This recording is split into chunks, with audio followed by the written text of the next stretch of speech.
এখানে আমি রান্না করলাম তেলাপিয়া মাছের ঝাল।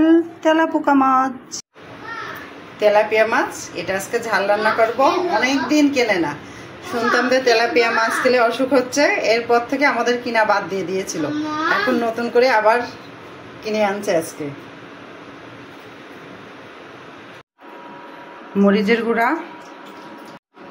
হলুদ, লবণ, তেল গরম করতে দিয়ে দিয়েছি। এবার আমি একটা একটা করে মাছ দিয়ে দিব।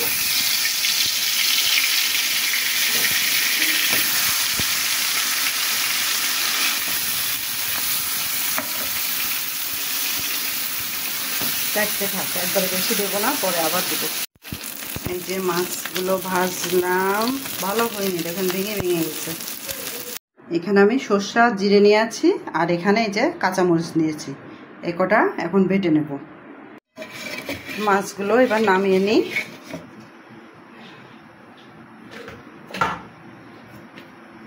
এবার একটু তেল দিয়ে দিলাম।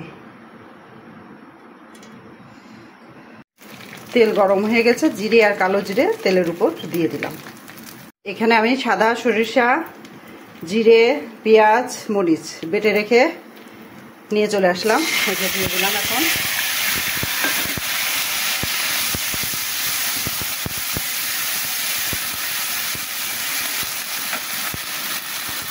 একটু মরিচের গুঁড়া,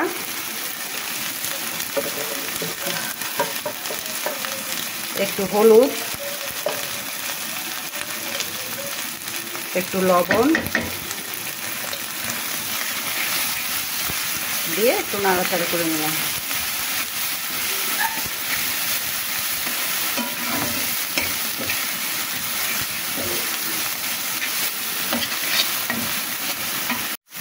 এবার পরিমাণ মতো জল দিয়ে দিলাম।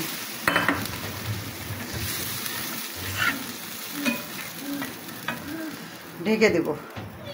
আর আমি আমার এই ভেজে রাখা মাছগুলো ঝোলে দিয়ে দিব। আচ্ছা, মাছগুলো দিয়ে দিলাম। মাছগুলো দিয়ে একটু নাড়াচাড়া করে দিই।